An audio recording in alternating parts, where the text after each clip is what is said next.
ஓம் ஸ்ரீ வாராகி சரணம். கொலு வைப்பவர்கள் கட்டாயம் தெரிந்து கொள்ள வேண்டியவை. ஒவ்வொரு வருடமும் நவராத்திரி விழாவானது கோலாகலமாக இந்துக்களால் கொண்டாடப்பட்டு வரும் ஒரு பண்டிகை ஆகும். சிவனுக்கு ஒரு ராத்திரி என்றால் அம்பிகைக்கு நவராத்திரி என்பார்கள். இந்த 9 நாட்களும் கொலு வைத்து விசேஷமாக கொண்டாடுபவர்களுக்கு சகல சௌபாக்கியங்களும் கிட்டும் என்பது ஐதீகம். நவராத்திரி இந்த வருடம் எப்பொழுது ஆரம்பம்? நவராத்திரியின் பொழுது செய்யக்கூடாத தவறுகள் என்னென்ன என்பதை தான் இந்த ஆன்மீகம் சார்ந்த பதிவின் மூலம் நாம் தெரிந்து கொள்ள இருக்கிறோம்.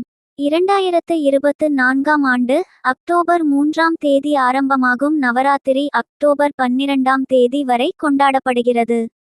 மகிஷன் என்னும் கொடூரமான அரக்கனை அழிக்க மகிஷாசுர மர்த்தினியாக அவதாரம் எடுத்தவர்கள் அம்பிகை, லட்சுமி, சரஸ்வதி ஆகிய மூவர் ஆவர். படைத்தல், காத்தல், அழித்தல் ஆகிய 3 தொழில்களை செய்பவர்கள் மும்மூர்த்திகள். இவர்களின் தர்ம பத்தினியாக இருக்கும் இம்மூவர் அவர்களின் தொழிலுக்கு உதவியாக இருப்பவர்கள். கொலு வைத்து கொண்டாடுபவர்கள் கணவனின் தொழிலுக்கு உதவி செய்யும் நல்ல மனைவியாக முதலில் இருக்க வேண்டும்.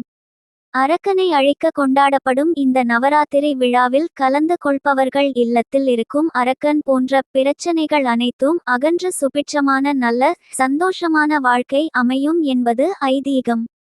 குடும்பத்தில் பழக்கம் இல்லை என்றாலும் கொலு வைத்து கொண்டாடலாம். புதிதாக கொலு வைப்பவர்கள் சற்று தயக்கம் காண்பிக்கின்றனர். கொலு வைக்கும் இல்லத்தில் முதலில் தெரிந்து கொள்ள வேண்டிய விஷயம் ஒன்று உண்டு. கொழு பொம்மைகளுக்கு காதுகள் உண்டு. பக்தியோடு வைக்கும் இந்த பொம்மைகளுக்கு நீங்கள் பேசும் அனைத்தும் கேட்கும். அமங்கலமான சொற்களையும் எதிர்மறையான பேச்சுகளையும் கொலு வைப்பவர்கள் இல்லத்தில் பேசக்கூடாது. இப்படி செய்வதால் எதிர்மறையான விளைவுகள் தான் ஏற்படும். நல்ல இசைகளையும் தெய்வீக பாடல்களையும் ஒலிக்க விட வேண்டும். மந்திரங்கள், பக்தி பாடல்கள், ஸ்லோகங்கள் போன்றவை அந்த இல்லத்தில் கேட்க வேண்டும். வண்ணமிகு கோலங்கள் அரிசி மாவினால் மற்றும் மலர்களால் வாசலில் 9 நாட்களும் விதவிதமாக போட்டு வைக்க வேண்டும். ஓரிவுள்ள ஜீவன் முதல் ஆறிவுள்ள ஜீவன் வரை 6 படிகளிலும் 7ஆம் படியில் மனிதர் உருவமும் 8ஆம் படியில் மனித சக்தியை தாண்டிய சித்தர்கள், முனிவர்கள், ரிஷிகள் உருவமும் 9ஆம் படியில் கலசம் வைத்தும் தெய்வ விக்கிரகங்களையும் வைக்க வேண்டும். நீங்கள் வைக்கும் பொம்மைகள் மண் பொம்மையாக இருப்பது சிறப்பு. கொலு வைக்காதவர்கள் கொலு பொம்மைகளை கோவில்களுக்கும் ஆசிரமங்களுக்கும் தானம் செய்யலாம். கொலு வைப்பவர்கள் இல்லத்திற்கும் நீங்கள் பரிசாக கொடுக்கலாம். இதனால் உங்களுக்கு பெரும் நன்மைகள் நடக்கும். கொலுவில் கலந்து கொள்ள வரும் பக்தர்களுக்கு சுண்டல், நவராத்திரி பண்டங்களை தவறாது கொடுக்க வேண்டும். நவராத்திரி சிறப்பு பரிசுகளையும் கொடுத்து வழி அனுப்பினால் அவர்கள் உள்ளம் மகிழ்ந்து உங்களுக்கு நல் ஆசீர்வாதங்கள் கொடுப்பார்கள்.